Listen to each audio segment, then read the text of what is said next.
Hey, so we're hello everybody. So I know I just did a YouTube short on being towed, but I'm just going to have Greg explain a couple of things to you.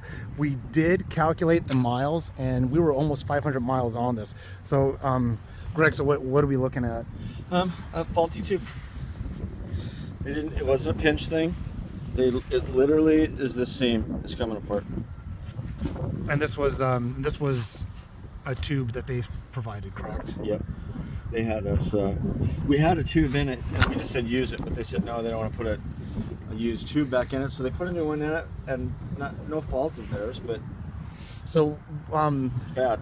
what I'm surmising on this, you guys, is that so basically it's not mechanical error. They mounted it, and had the tube been in better quality or better condition, we wouldn't have been here. But also we put 500 miles on it. This was going to happen. It's Yeah. not an object. It's not for an object thing. So I was talking to Greg. If we were on the 8, the desolate one, it would happen probably on the 8, Yeah. and we would have been really out of luck on that. So we got lucky that it happened. So they took the tube back in, and what's really getting at me right now is a beautiful day. It's one of the nicest days we've seen in 4 days. So let me change the camera direction around again. You can see this. So we're looking at some broken clouds. That is the direction of travel. We're trying to get to Tok. It's about 3 hours from here. Hopefully I get a new tube in the wheel, and we're on our way with a spare.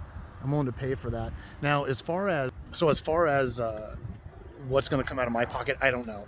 When we brought it here, we dismounted the wheel ourselves in that little area. If you saw that video, so I dismounted the rear wheel and the front wheel, brought them in to save some money on labor charges.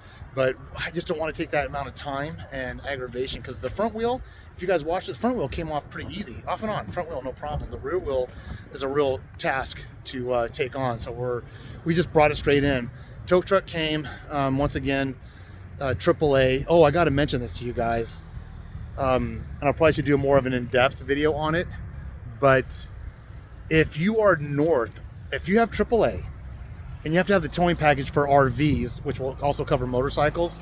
So if you have AAA, they will not honor immediately if you're north of Living Good, where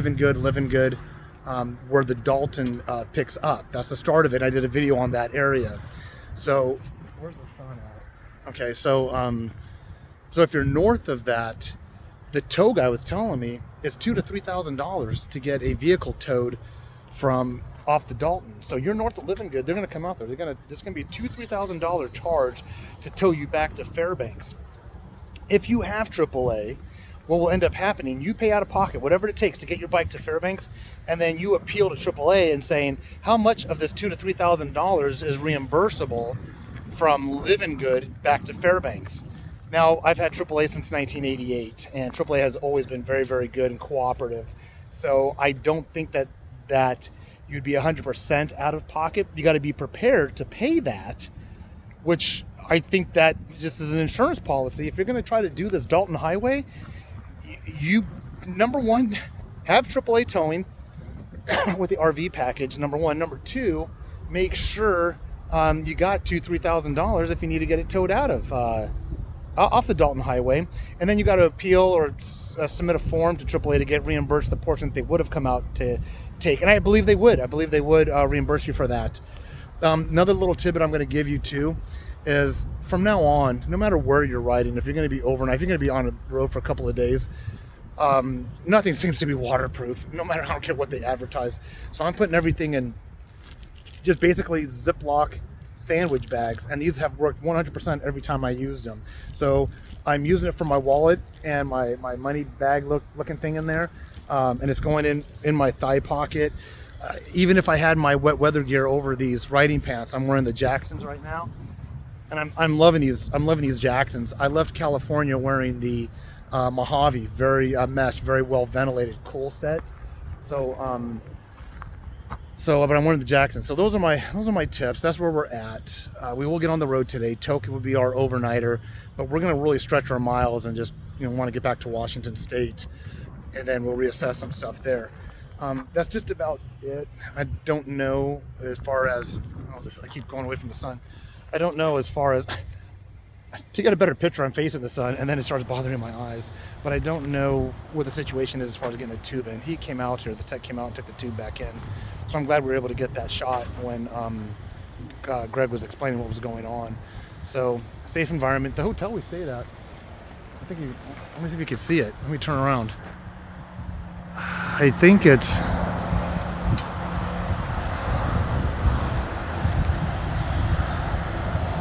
right in that area. It's one of those rooftops. It was like a mile to get there over that little highway that's in between us. So the hotel we stayed at was very, very close in that direction. But we're safe. We're getting the bike worked on. Greg hasn't had any issues with the Africa Twin. I would not. I will not attempt another longer ride on the KLR. I'll save that philosophy for another video later on. But if you're gonna do the Dalton, I would do it on a newer bike, and not that the KLR had not made it, and it's not a KLR indicative thing with that too. The KLR had nothing to do with this flat. Would have happened to any bike they put that tube on. It was going to happen. But I will say the KLR takes more time and attention on a longer ride than what you really want to spend, whether it be the oil or the maintenance, or anything else. It does need attention. It makes a rider a better knowledgeable rider when it comes to the operation, maintenance, care and feeding of a motorcycle. So that's a learning point. But if you're going to be traveling, I think Southern California to the Arctic Circle, do it on it could be a newer KLR. I wouldn't hesitate for that, but don't do it on something that's a 2007 bike that you've already been maintaining. I'm a very big advocate that Gen 1 could do it, and it has. It's proven its point. The only reason why we turned around from the Arctic Circle was due to weather, not because of machine performance.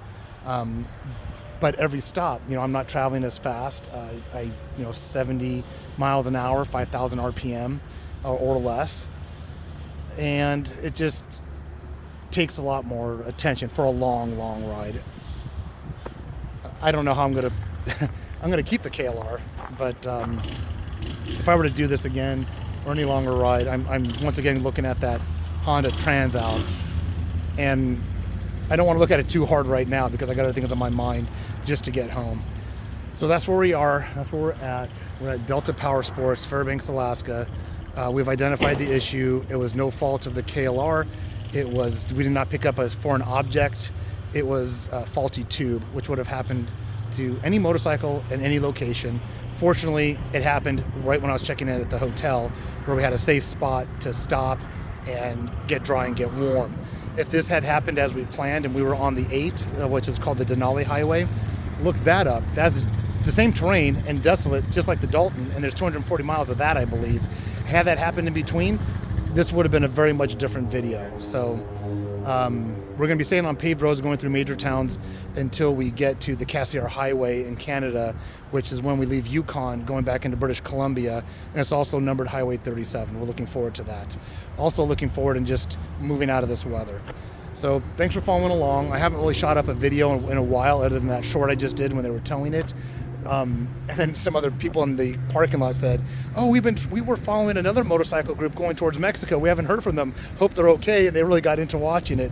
So I thought, wow, I haven't done anything because we had a down day yesterday, which was Monday. Every place was closed. So we're gonna get back on the road here shortly. Thanks for following along. Everything's been number one is safety first, and that's happening. We're fortunate for that, and we just got to get moving, not rush, and use our heads, which I can't say that we haven't. It's just we've been having a lot of unique things. This trip is right by Fairbanks Airport. Well, I'm going to wrap it up, everybody. I just wanted to make sure that you all knew that we were okay, that we're getting on the road. Issue's been identified, and the fix is coming shortly. The next video, I'll probably tell you the results, but I'm not doing any more videos here. Once the bike comes out, we're going to big on out, go to TOK tonight, and then I'll probably send a video tonight on what got us back on the road.